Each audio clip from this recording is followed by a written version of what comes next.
Alright, so imagine that you want to find all zeros of this given polynomial function right here. So you want to find all x values that make f of x equal to 0. If that were a quadratic function, right, if that power right here were 2, we could just use the quadratic formula, right? Finding b squared minus 4ac, and then minus b plus or minus the square root of that over 2a to find the zeros, but this is a cubic function, so even though there is a formula for this, this is not the most convenient way. So instead, we're going to use the rational root theorem and division. I'll use synthetic division. You may use long division if you prefer.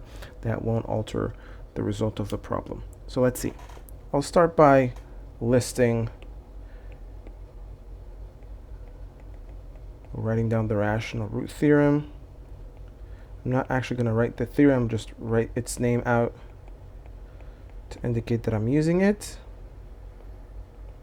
And the roots are, possible rational roots are plus or minus p over q, where p is a divisor of the independent term, so 6. So p could possibly be 1, 2, 3, or 6. So these are the only numbers that divide 6. And q is a divisor of the leading coefficient, so 2. So q could be 1 or 2. These are the only two numbers that divide 2. And since I said the roots are plus or minus p over q, I got to find all possible combinations of a value of p divided by a value of q. And that could be either plus or minus. Okay, so all possible rational roots are plus or minus 1, because 1 divided by 1, right? And 2 divided by 1, that's 2, so plus or minus 2, plus or minus 3, plus or minus 6. And when I write plus or minus, that's just for convenience, just to use my spacing better. I could say 1 minus 1, 2 minus 2, 3 minus 3, 6 minus 6. I could have written that instead, but that's going to take more space, so I'm not going to do that. Right? That's just the plus or minus is just a convention, a way to save space and time. And now I have to combine anything at the top with the 2. I've combined everything with the 1 at the bottom, so 1 over 2, so either plus or minus 1/2, and then 2 over 2 would be 1, right? So 2 over 2 would be 1. I already have 1 on my list, so I'm not going to add that. 3 over 2 is not on my list, so I'll add it. So that's plus or minus 3 over 2. And then 6 over 2 is 3.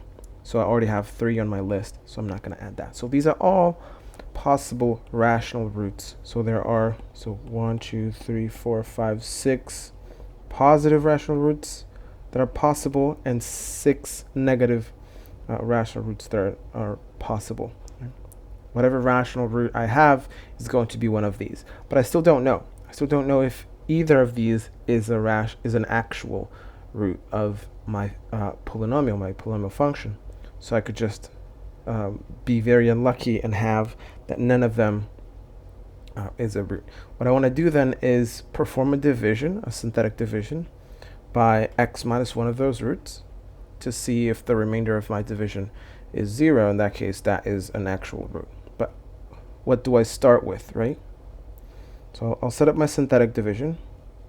So I put the coefficients of this guy, right, of the polynomial function. So 2, minus 3, minus 11, and 6. I put them up here. I'll set up the division algorithm. So this is synthetic division. If you're not familiar with that, you can just think of it as long division and do that instead. And now I have to choose one of the numbers from this list. These are 12 numbers like we just talked about. Perform the division and hope that the remainder here is 0. Right? So I could be very unlucky and try 1, and then here the remainder is not 0. Right? And then I'd have to try -1, and then I'd have to try 2. If I go in a random order, or in the order that I found it at, that I found the roots as, this does not guarantee that I'll find the root very quick. So here comes the graphing calculator, and that's why I have it here. I'm going to graph the function. So I'm going to go into the y equal to window here, and then I'll type the function in here. So that's 2x cubed minus 3x squared minus 11x plus 6. I'm going to hit, okay, that's not what's supposed to happen. Minus 11x plus 6. There you go. And I'm going to hit graph. When I hit graph, I'll get this graph right here. Your graph is going to look different depending on the model of your calculator. This is an application and not really a graphing calculator, but the idea should be the same. If you have your view window well set, you should have a rough idea of what the roots should be, of where they should be more likely, right? Because you have all of these possibilities, right? And you have to choose one based on this graph. So what I'll actually do is I'm going to zoom in until I have a good guess to make. So I have here between 0, let me even zoom a little bit further in, maybe that's going to help. If I go left, yeah, that shows that -2 is likely a root. I could try and guess my way here between 0 and 2, but that would not have been, maybe that would have been 1/2. Maybe I could have tried 1/2. And here between 2 and 4, maybe that would have been 3. So maybe I want to try either 3 or -2. And again, let me go back and check that my function is correctly typed, because if it is incorrect, my graph doesn't help with anything.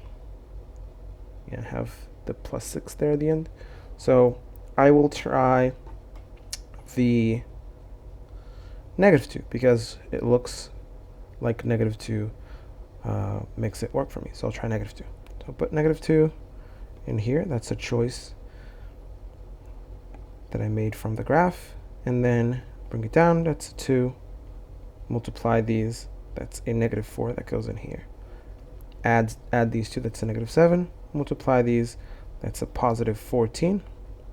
And so that's a 3. Add these two. That's a 3 that goes in here. Multiply these. That's a -6. And then you add, you get a 0. That's exactly what I wanted. So I don't have to keep trying without any direction or any idea of what to do. So now I know that x equals -2 is one of the roots. And the solution then is to look at the result of the division, the quotient q of x, which is 2x squared minus 7x plus 3. So this is 1 degree less than the dividend. So this was degree 3. Now that I've divided once, I decrease the degree by 1, so it now becomes degree 2. This is why I only have 3 coefficients instead of 4 that I had before. And now I solve this one, but this one is simple to solve because this is a quadratic function. So I can just use the quadratic formula and say b squared minus 4ac is -7 squared minus 4 times 2 times 3. So that's 49 minus, what's that, 8 times 3, 24, right? So that's a 25, which is perfect. It's a perfect square. So that's great. And then x equals minus b plus or minus the square root of that, of delta over 2a. So it's +7 plus or minus the square root of 25 over 4. So that could be 7 plus 5 over 4 or 7 minus 5 over 4. If it is plus, then it's 12 over 4, which is 3. If it is minus, it's 2 over 4, which is 1/2. Note that we already knew that 1/2 was probably going to be in there based on the graph as well. And we also already knew that 3 was going to be in there based on the graph, probably, right? But since the problem is asking us to solve the equation and not just write the roots, right? We have to show some work and convince the reader that we are actually correct about these. So I could write myself that the solution is -2, 1/2, and 3.